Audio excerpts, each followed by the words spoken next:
সংবিধান, আইন, রাজনীতি, আন্দোলন, অভ্যুত্থান, বিপ্লব সম্পর্কে যে কথাগুলো শুনছি আর মনে হচ্ছে আমার 30 বছরের পেশাগত জীবনের শিক্ষা, আমার 30 বছরের আইনজীবী হিসেবে যে অভিজ্ঞতা, তা কি সব মিছে, সবই ভুল, সবই কি মিথ্যে, এইটা মনে হচ্ছে।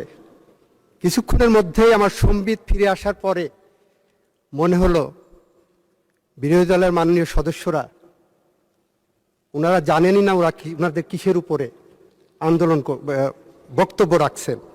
ওনাদের প্রথম বক্তব্য ওনারা সংবিধান মানেন না, অথচ আজকের যে প্রশ্ন 10 ধারার প্রশ্নের প্রথম কথাই বলা আছে সংসদ সদস্য নির্বাচনের ফল ঘোষিত হওয়া 30 পঞ্জিকা দিবসের মধ্যে যে পদ্ধতিতে জাতীয় সংসদের প্রথম অধিবেশন আহ্বান করা হয়েছে সেই পদ্ধতি অনুসরণ করে ওই পদ্ধতিটা হলো সাংবিধানিক পদ্ধতি।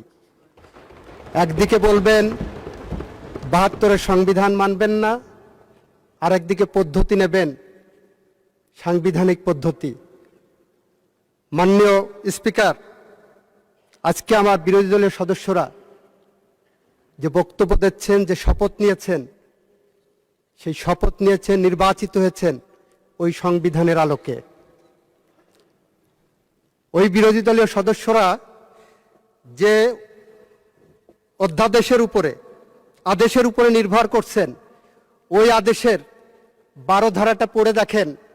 ওনারা জুলাই সনদকে সংবিধানে জুলাই সনদ অন্তর্ভুক্ত করার ব্যবস্থা গ্রহণ করা হবে বলে সেই আইনে উল্লেখ করা হচ্ছে। সুতরাং আমাদের বুঝতে হবে 72-এর সংবিধান আমাদের কাছে বেসিস। এটা 24-এর জুলাই বিপ্লব উত্তর সময়ে, গণ অভ্যুত্থান উত্তর সময়ে এই ম্যান্ডেটটা জনগণ আমাদেরকে দিয়েছে। এই সংবিধানকে সামনে রেখে যাবতীয় কার্যক্রম পরিচালিত হবে এবং যাবতীয় কার্যক্রমে আমরা সংশোধনী আনতে পারবো সংবিধানে। মাননীয় স্পিকার, আমরা এখানে যখন বক্তব্য দিচ্ছি তখন সে বক্তব্যের কেন্দ্রবিন্দু হলো জুলাই সনদ। জুলাই সনদকে ইফেক্টিভ করার জন্য একটি জুলাই আদেশ জারি করা হয়েছে, একটি গণভোট অধ্যাদেশ জারি করা হয়েছে। সব কিছুর কেন্দ্রবিন্দুতে আছে জুলাই সনদ। জুলাই সনদের 6টি প্যারাগ্রাফে দেওয়া আছে। 6টি প্যারাগ্রাফের মধ্যে প্যারাগ্রাফ 6-এর কটা যদি একটু দেখেন, সেই 6-এর ক-এর আন্ডারে অনুচ্ছেদ 1 থেকে 47 আছে। সেই 6-এর ক-এর প্রথম শর্তই হলো, মাননীয় স্পিকার, সংবিধান সংশোধন সাপেক্ষে সংস্কারের বিষয়সমূহ। আপনারা যে প্রশ্নগুলো গণভোটে দিয়েছেন, ইচ অ্যান্ড এভরি প্রশ্ন সংবিধান সংস্কার সাপেক্ষে। মাননীয় স্পিকার, আমরা যারা বিএনপি করি আমরা একটু সহজ সরল, জুলাই বিপ্লবীদের মতো একটু আবেগী, জুলাই বিপ্লবীদের মতো জন আকাঙ্ক্ষার কথা চিন্তা করি, জনগণের কথা চিন্তা করি। আপনি জুলাই সনদের 22 অনুচ্ছেদে যে দেখেন, মাননীয় স্পিকার, আমি যদি বলি বিএনপি এই আবেগ নিয়ে এই জুলাই সনদকে ধারণ করে, মাননীয় স্পিকার, জাতীয় সংসদে নারী প্রার্থী দিয়েছিলেন প্রায় 5%। এই সনদে 22-এ বলা আছে, যদি আমি এভাবে বলি, জুলাই জাতীয় সনদ 2025 স্বাক্ষরের পরবর্তী সাধারণ নির্বাচনে প্রতিটি রাজনৈতিক দল বিদ্যমান 300 সংসদীয় আসনের জন্য প্রার্থী মনোনয়নের ক্ষেত্রে কমপক্ষে 5% নারী প্রার্থী মনোনয়ন দিবে, তবে এটি সংবিধানে উল্লেখ করা হবে না। মাননীয় স্পিকার, আমরা ওই যে জুলাই সনদকে ধারণ করি বুকে, আমাদের রক্ত প্রবাহে জুলাই সনদ মিশে আছে, সেইটাকে ধারণ করেই বিএনপি নারী প্রার্থীকে দিয়েছিলেন। ওনারা জুলাই সনদ বলছেন, জুলাই সনদ বলতে বলতে ওনাদের মুখে ফেনা উঠে যাচ্ছে। এইটা স্বাক্ষরের পরে যে নির্বাচন গেছে, সেই নির্বাচনে একজন নারী প্রতিনিধিকে ওনারা মনোনয়ন দেননি। মাননীয় স্পিকার, মাননীয় স্পিকার, জুলাই সনদের 23 অনুচ্ছেদে রাখেন, 23 অনুচ্ছেদে বলা আছে ডেপুটি স্পিকার পদে বিরোধী দলের থেকে, এই যে দেওয়া আছে, আপনি পড়েন। আপনি মাননীয় স্পিকার, জুলাই সনদের 23 অনুচ্ছেদে বলা আছে, আপনি আমাকে অ্যাড্রেস করেন, মাননীয় ওনাকে স্পিকার, বলবেন না। 23 অনুচ্ছেদে বলা আছে বিরোধী দলের থেকে ডেপুটি স্পিকার দেওয়া হবে। আমাদের মাননীয় প্রধানমন্ত্রী, আমাদের সংসদীয় দলের নেতা জুলাই সনদকে বুকে ধারণ করেছেন, চেতনায় ধারণ করেছেন, আর করেছেন বলেই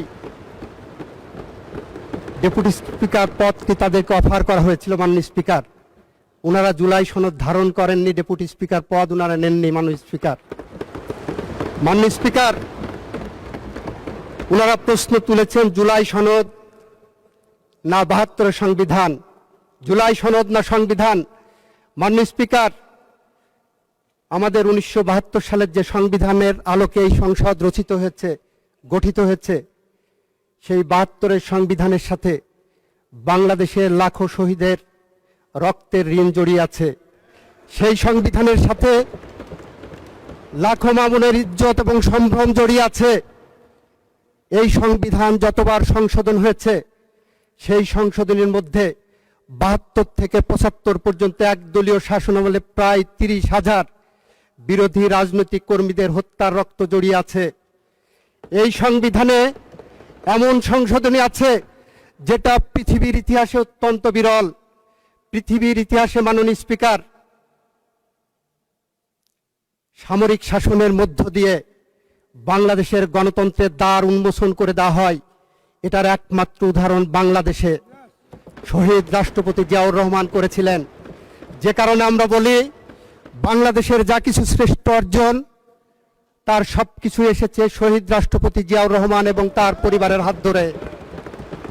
আমরা বাংলাদেশের মুক্তিযুদ্ধ এনেছি, আমরা বাংলাদেশের সাংবিধানিক সংশোধনী বহুদলীয় গণতন্ত্র এনেছি, ন্যায় বিচারের পথ উন্মুক্ত করার জন্য আমরা বাংলাদেশের বিচার বিভাগের স্বাধীনতা এনেছি।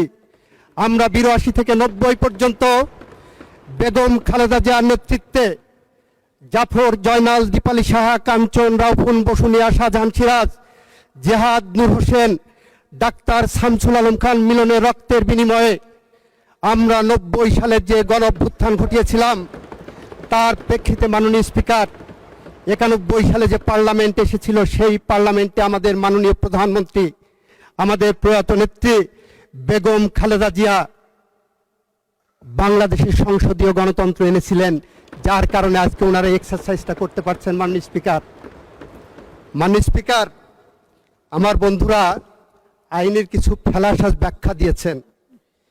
ওনারা বলেছেন আদেশ আইন, আমিও বলছি আদেশ আইন। কোন আদেশ আইন সেটা ওনারা বুঝতে পারছেন না। মাননীয় স্পিকার, 1897 সালের একটা আইন আছে যেটার নাম General Clauses Act. General Clauses অ্যাক্টে সেকশন 20 থেকে 24 পর্যন্ত আমার বন্ধুদের পড়তে বলবো। সেখানে বলা আছে অ্যাক্ট অফ পার্লামেন্টের আন্ডারে অথবা রেগুলেশনের আন্ডারে কোনো অথরিটিকে যদি কোনো অর্ডার পাস করার অথরিটি দেওয়া থাকে, তাহলে সেই অর্ডারটা আইনের রূপ পাবে। মাননীয় স্পিকার, জুলাই আদেশটা দেখবেন এবং অধ্যাদেশটা দেখবেন। অধ্যাদেশের উপরে লেখা আছে আর্টিকেল 93 অব দি কনস্টিটিউশনের আন্ডারে এই অধ্যাদেশ জারি করা হয়েছে। আর অর্ডার যেটা ওনারা দেখাচ্ছেন, ওই অর্ডারের কোনো জায়গায় কোন আইনের ব্যাকিং এই অর্ডার পাস করা হয়েছে, নাথিং লাইক দ্যাট। মাননীয় স্পিকার, মাননীয় স্পিকার, 190 বছরের ব্রিটিশ শাসনের বিরুদ্ধে রাজনৈতিক সমঝোতার ভিত্তিতে 1947 সালে ভারত পাকিস্তান স্বাধীন হয়েছিল, বিভক্ত হয়েছিল। সমঝোতার ভিত্তিতে ভারত রাষ্ট্র পরিচালনা করেছিলেন, 3 বছর পরে তারা সংবিধান পেয়েছিল। সমঝোতার ভিত্তিতে পাকিস্তান 9 বছর পরে সংবিধান রচনা করতে পেরেছিলেন। আমাদের 24-এর সমঝোতার দলিল হলো আমরা এই সংবিধানের পথ ধরে হেঁটে যাব, এই সংবিধান সংশোধন করব। কোন কোন জায়গায় সংশোধন করব সেটা আমরা জুলাই সনদের মধ্যে ধারণ করেছি। মাননীয় স্পিকার, মাননীয় স্পিকার, জুলাই সনদের মধ্যে যেভাবে সংবিধান সংশোধনের কথা বলা আছে সেটা একটু আপনাকে পড়ে শোনাই মাননীয় সদস্যদের জন্য। জুলাই সনদের 17 নম্বর অনুচ্ছেদে যদি যায় মাননীয় স্পিকার, সেখানে কি বলা আছে? 17 নম্বর অনুচ্ছেদে বলা হচ্ছে আইনসভা গঠন হবে, সেখানে নোট অফ ডিসেন্ট দেওয়া ছিল আমাদের বিএনপির পক্ষ থেকে।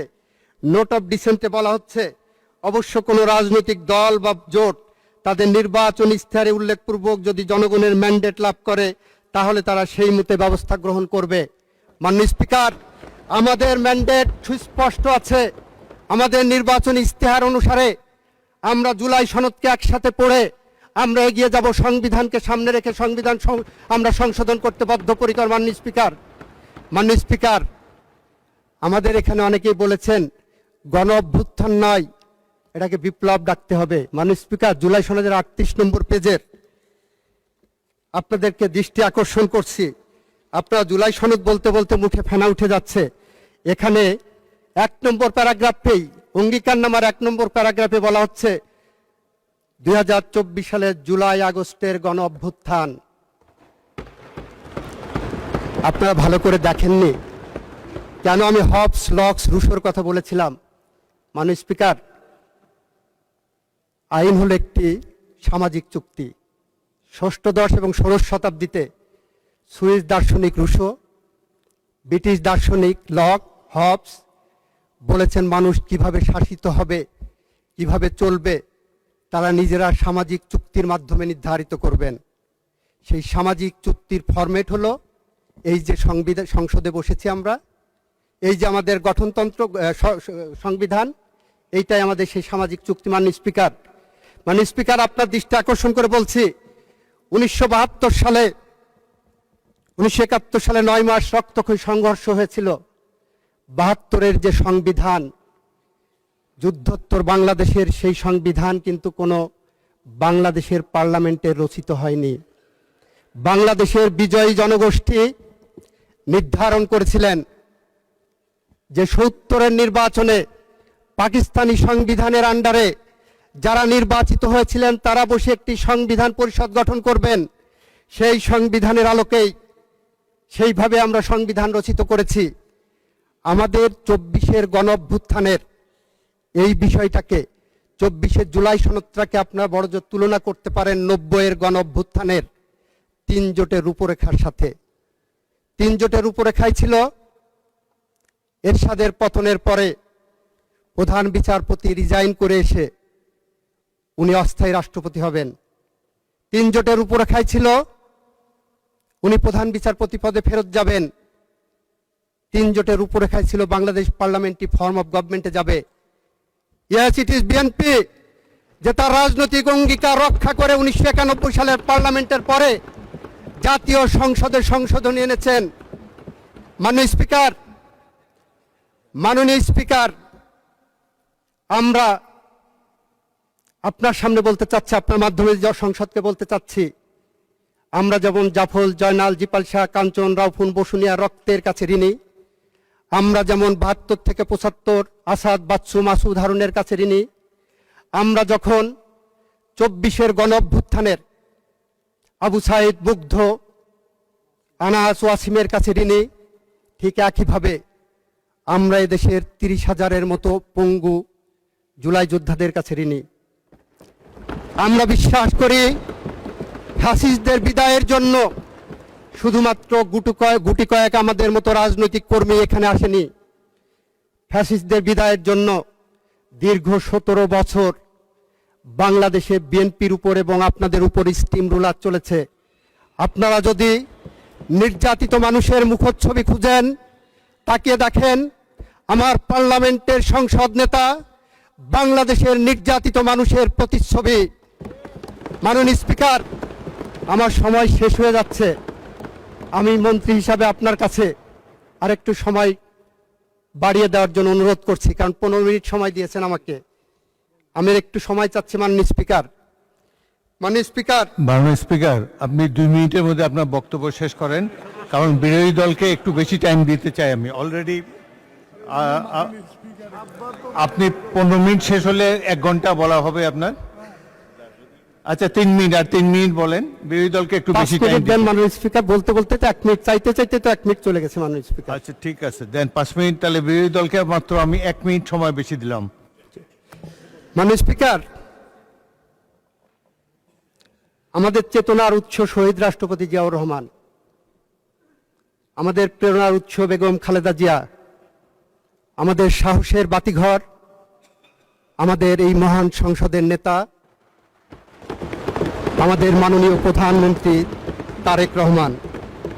মাননীয় স্পিকার, আমরা প্রতিদিন যখন কাজে বের হই, রাজনৈতিক কাজ আর যে কোনো কাজে যাই, আমাদের মনে হয় আমাদের চেতনার সাথে, আমাদের সাহসের সাথে, আমাদের প্রেরণার সাথে এখনো বেগম খালেদা জিয়া জড়িয়ে আছেন। মাননীয় স্পিকার,